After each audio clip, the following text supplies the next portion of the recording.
Encore une lettre, tu te rends compte? Ça fait 5 ans que ça dure. Je n'en peux plus. En plus, il lui en faut de l'argent. Et toutes ces babioles qu'il collectionne. Eulalie écoutait patiemment Jacqueline.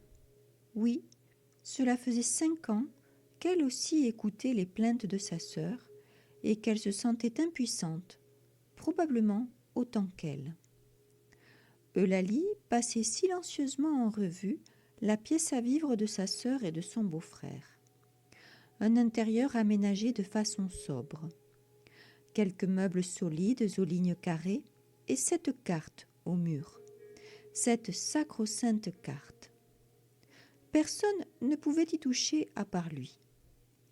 Parfois, quand la nostalgie le prenait, il la décrochait, la pliait soigneusement en respectant bien les lignes de pliure, la réduisait au format d'un missel et la posait là, sur sa peau, tout contre son cœur.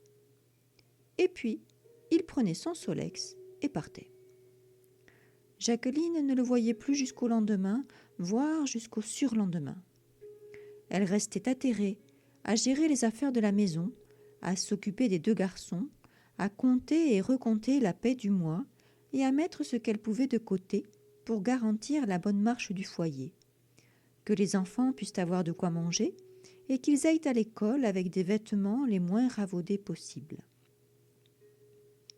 Elle regardait son époux s'éloigner, le cœur renversé. Elle ne pouvait plus dire chavirer comme au premier temps. Elle se souvenait de cet homme gaillard, sûr de lui, à la gouaille sonore. Elle l'avait tout de suite aimé. Il avait un sens de l'équilibre hors norme, et c'est pour cela que son patron l'avait embauché. Il circulait comme un funambule sur les échafaudages, tirant les cordeaux, portant le seau de mortier et maniant habilement la truelle. Ils se marièrent rapidement après leur rencontre. Peut-être un peu trop d'ailleurs. Cela avait-il été sous le coup de la fougue de la jeunesse? Ou bien par une sourde inquiétude qui, dans l'ambiance agitée et tourmentée de l'époque, l'avait poussé à chercher une sécurité? Sans doute avait-il eu le sentiment qu'à 2, il serait plus fort contre le reste du monde. Inspectant sa trajectoire au travers du filtre des années écoulées, Jacqueline en cherchait le point d'infléchissement, cet endroit précis où le cours des choses avait insensiblement mais irréversiblement changé. Leur premier garçon, arrivé dans l'année qui avait suivi leur mariage, était un enfant de la lune de miel, comme on dit. Il l'avait baptisé du prénom de son père, selon l'usage, et de celui qui, après le suicide du grand-père, avait pris à sa charge toute la maisonnée de rejetons, 5 mômes d'entre 7 et 15 ans. Elle se rendit soudain compte que, du prénom composé de son époux, ils avaient choisi le deuxième, Lucien. Pour mieux oublier le disparu?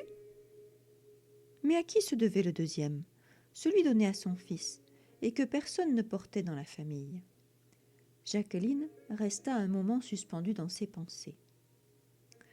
Dans ce monde en turbulence, son mari avait cherché à s'assurer une place. Il avait passé un concours pour l'armée. Grâce à ses qualités physiques, son sens de l'orientation et son astuce d'esprit, il avait été recruté. Peut-être était-elle là la clé. Leur fils avait 4 ans quand Lucien père était parti passer son brevet militaire, là-bas loin, dans cette contrée méconnue du Maroc que la France convoitait depuis plusieurs années. Que s'y était-il passé? On raconte que les femmes de ces terres portent en elles le caractère sauvage de la nature, qu'elles se peignent les mains et le visage de motifs bruns qui subliment le hâle de leur peau, qu'elles entretiennent l'éclat de leur chevelure par des teintures dont elles seules ont le secret, qu'il y a des cérémonies où la danse fait tourner, rouler, verser l'esprit dans les vapeurs mentholées du thé chaud et sucré, jusqu'à ce que les hommes boivent la tasse. Son mari avait-il succombé, envoûté par l'un de ses charmes sorciers? À son retour, Lucien avait pourtant continué de s'acquitter sans sourciller de ses devoirs de mari et de père pendant les années qui suivirent, jusqu'à la mobilisation générale. Il avait dû partir de nouveau, et la guerre avait finalement eu raison de ses forces. Les douleurs qui s'en prirent à son corps le tenaillèrent tellement qu'il dut abandonner sa compagnie et être soigné puis reclassé. Était-ce cette diminution de lui-même qu'il avait entamée? Ou la comparaison avec son frère qui, de son côté, avait pu traverser les événements de façon plus héroïque? Lucien lui revint à la fin des conflits comme un autre homme. Pendant qu'elle attendait son deuxième enfant, la première lettre était arrivée. Une lumière particulière s'allumait dans les pupilles de son mari à chaque fois qu'il trouvait l'une de ces enveloppes. Sentant que cela était précieux pour lui, que cela nourrissait quelque chose de vivant en lui, elle n'avait jamais osé poser de questions frontales. Bientôt, des objets firent leur apparition sur quelques coins d'étagère. Ils pouvaient n'être que de simples bibelots, mais Jacqueline voyait bien que le cœur de Lucien se remplissait d'une douceur toute spéciale quand il les regardait, les prenait dans ses mains, les caressait, les contemplait d'un air songeur.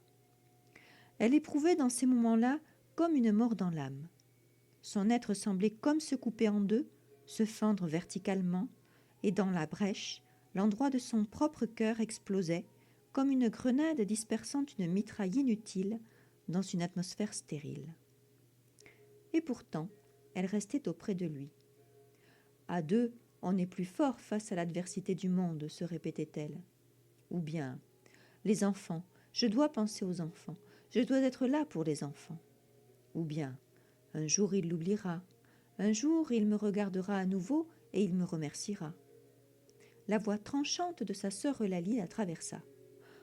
En attendant, quand il part sur son Solex, avec sa carte sur le torse, pour aller faire la tournée des zincs avec les cousins, il ne pense ni à toi ni aux gamins. Et toi tu es là, le cœur en miettes, à espérer je ne sais quoi. Faudrait peut-être voir à te faire respecter, non? Ou c'est plus facile pour toi d'être dans une cage dorée? Réagis, Jacqueline. Au fond, elle n'avait pas tort, Eulalie. Mais quel meilleur sort ce monde d'hommes abîmés, dans ce pays en survie, pouvait-il réserver à une femme seule et sans talent particulier? Non, pour elle l'affaire était entendue. Elle serrerait les dents jusqu'au bout et serait fidèle à son époux par-delà la mort. Elle fixait maintenant le vide et repensait à l'expression de Lucien lorsque la veille il avait enfourché sa bécane. Il était parti après avoir lu une de ses lettres.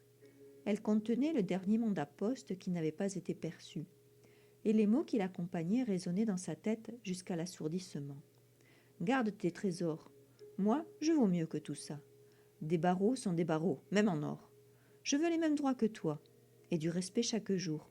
Moi, je ne veux que l'amour. » Et qui tout double, l'acharnement redouble. Et qui tout double, le trompé se dédouble. Et qui tout double, les pensées se roublent. Et qui tout double, pour des siècles de troubles. Histoire écrite et lue par Sophie Bédourède de Une chouette histoire.